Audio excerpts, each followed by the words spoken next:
I got this unit quite a few years ago, and it was up before, and I decided to put it back up. And I bet you I won't get any complaints about this intro either. Now to the video. Money with storage unit auctions. Title of this segment, A Room Full of Chrome. Got this in a honey hole, and this was very, very unexpected. Oh, what's a honey hole? A honey hole is a storage auction facility, or I say storage facility, where that has auctions on the regular, that you usually get really good stuff on the regular. And I had a few honey holes. In this place, I walked, it's like, I'm going to go there today, because there was stuff all over town, and the sun, the moon, the stars, everything came together, because I was there with two chicks, and they had 6 units. And I was just like, Dr. Jekyll, Mr. Hyde. I even had the evil ass laugh, because I was like, I saw what they drove up in. I know you're not supposed to judge a book by its cover, but when they come in a Lincoln Continental and a Beetle, I'm just thinking I'm not going to have any problems. First unit, nice, clean furniture. I was like, I'm getting this. And I did. $100.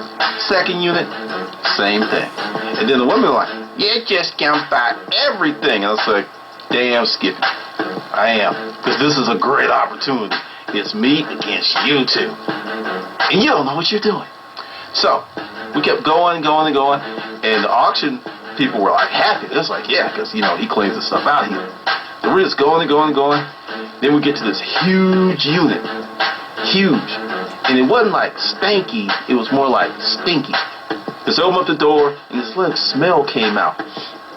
And it was more like, how some new stuff has a really strong smell? And there was like dust everywhere, and there was like spider webs and stuff. And the guy said, this unit's been here for 2.5 years. And it was huge, it was a big boy. And I was like, didn't know what was in it. You couldn't see. You had no clue because the boxes were in there and there was stuff all over the place.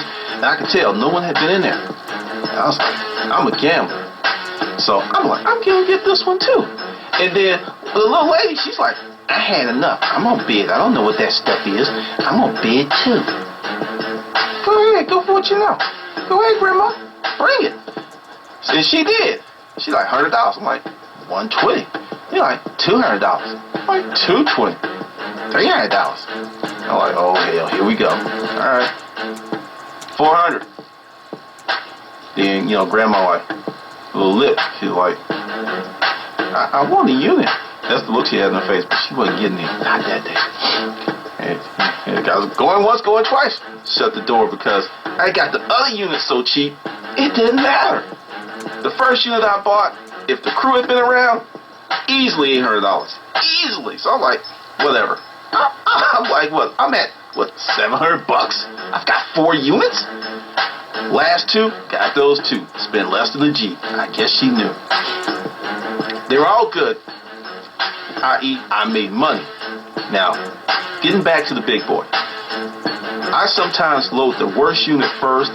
Sometimes I load the easy stuff. With this one, it's like, I'm just curious because I'm like, what is in there? I spent all this money. I need to know what's in there.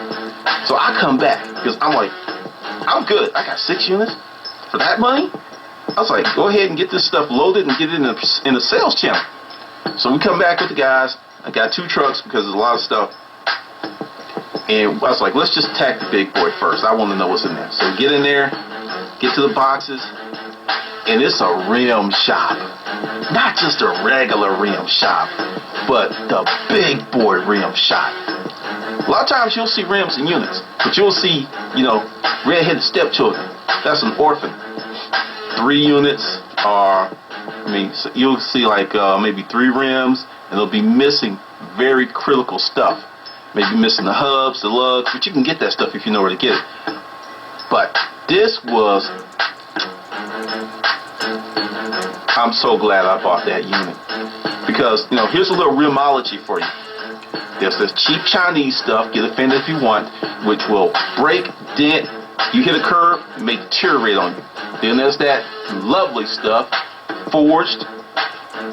You can shoot that sucker, ain't nothing happened to it. Because that's what this stuff was. And I I did not know how much rims cost because I'm not a rim guy. You know, I buy my cars with the type of rim I like on it. I mean, I've never put rims on a car. Probably change the next vehicle. You know, I'm in there.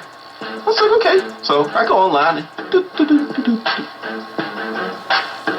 I slap myself. The first thing I put in, the set of rims, was going online for $3,900. That same set, $3,900. It's like, I started doing the happy days because it was full of rims, and there was like 6 sets of the luxury rims. You know, 20s, 22s, with everything you needed, the hubs, all that stuff.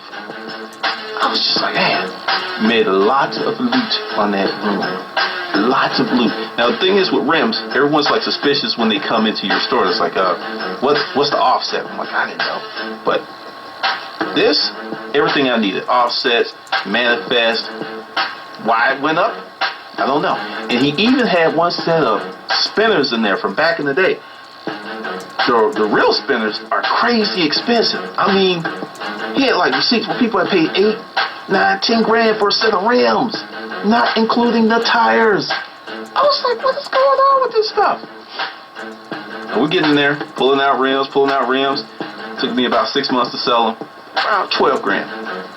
And had other stuff, you know. It seems that a lot of these guys who are into the hip hop rim car culture are also DJs, because he had mixing equipment, soundboard, older Mac in there with a bunch of beats on it. It was crazy. It was just like, wow, you know. And that is how it goes. For those of you who bought my book, and that first section where I'm saying do your due diligence with your spreadsheet, this is what I'm talking about. I knew I was going to have a shot, because that's how I got that deal. If I did not follow my own advice, if I did not have that system, I wouldn't have been at that